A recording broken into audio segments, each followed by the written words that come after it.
hindi po namin kayo iiwanan. Ang mga ordinaryong mamamayan ay nasa likuran nyo. At kung kayo po ay patuloy na alipustahin at hindi susundin ang inyong mga order, ang inyong mga resolusyon, ay maghahalo po ang balat sa tinalupan. Kami na po makipaglaban para sa inyo. Maraming salamat. Maraming salamat, sir. Salamat sa Atty. Topacio.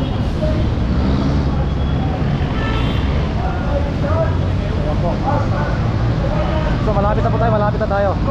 Kahit nahirapan maglakad si Atty. Topacio, mga kababayan, pero ayun po, makita nyo po mga kababayan na grabe suporta ni Atty. Topacio talaga tungkol sa impeachment ni Bibi Sara, mga kababayan, na ipinasura ng Supreme Court. So malapit na po tayo sa may Supreme Court, mga kababayan. Kasama natin mga riders at supporters, no, ng ating mga supporters ng ating Duterte, mga kababayan. At sa kasulukuyan naglalakad po tayo. Nandito po tayo sa may France Street, no. Yan, kasama natin Atty. La Cordona. Kaya masabi natin dyan, nilalabas lang natin ang saloobin. Dapat ang Korte Suprema igalang. Saan kayo nakakita na nagkaisa lahat ng justices ng Supreme Court? Appointee man ni Aquino, appointee man ni Marcos, appointee man ni Duterte, lahat sila nagsama-sama ng boto na unconstitutional yung impeachment proceedings na yan. Ibig sabihin, hindi yan political na decision. It is upholding the rule of law. Kaya dapat katigan natin, suportahan natin. Dahil pag hindi tayo nagsuporta sa rule of law at sa batas, wala na mangyayari sa bansa ito. Napakaraming lumalabag sa batas, at ang final arbiter lamang kung ang isang bagay ay constitutional at constitutional ay Supreme Court. Pag hindi natin sinuportahan yan, magkakaroon ng lawlessness sa bansang ito. Wala nang kakatigan, dahil yung mismong saligang batas ayaw katigan ng ibang bumabanat. Atty. Gaton! Asolon! Atty. Gaton! Asolon!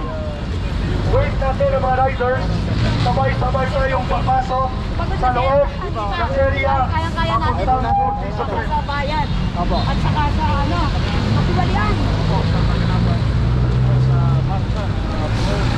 Sabay-sabay tayo. Sama rin natin yung isiminay dito. Area ng Korte Suprema. Pati po mga riders.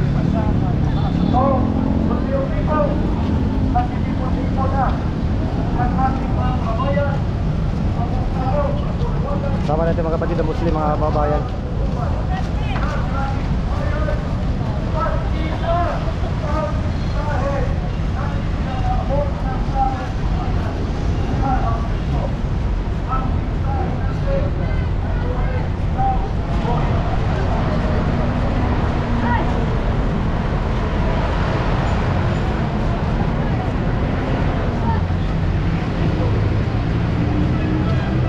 Grabe siya Atty. Topacio.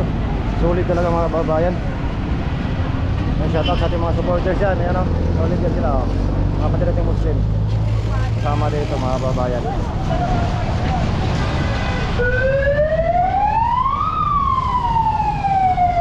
Palike and share po, palike and share, mga kababayan. Palike and share.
move. Sabay-sabay tayo sa mga riders. Sabayan niyo po kami mga riders. Wait lang. Go po at magbusina papasok sa Korte Suprema upang hindi maubos ang battery ng megaphone. Busina, busina! Rider, busina! Antayin niyo kami! Go, go, go, go! Busina para sa hukuman! Busina para sa katarungan! Busina para sa batas! Busina, busina! Antayin niyo kami! At sabay-sabay tayong papasok sa area ng Korte Suprema!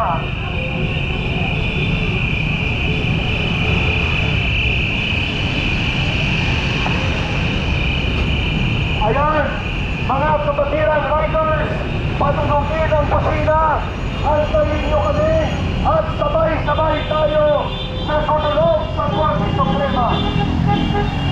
Ang mga naunang mga riders, antayin niyo kami, habang tumutulog ang busina. Busina sa payaman, busina sa katarungan, busina sa pagulugso.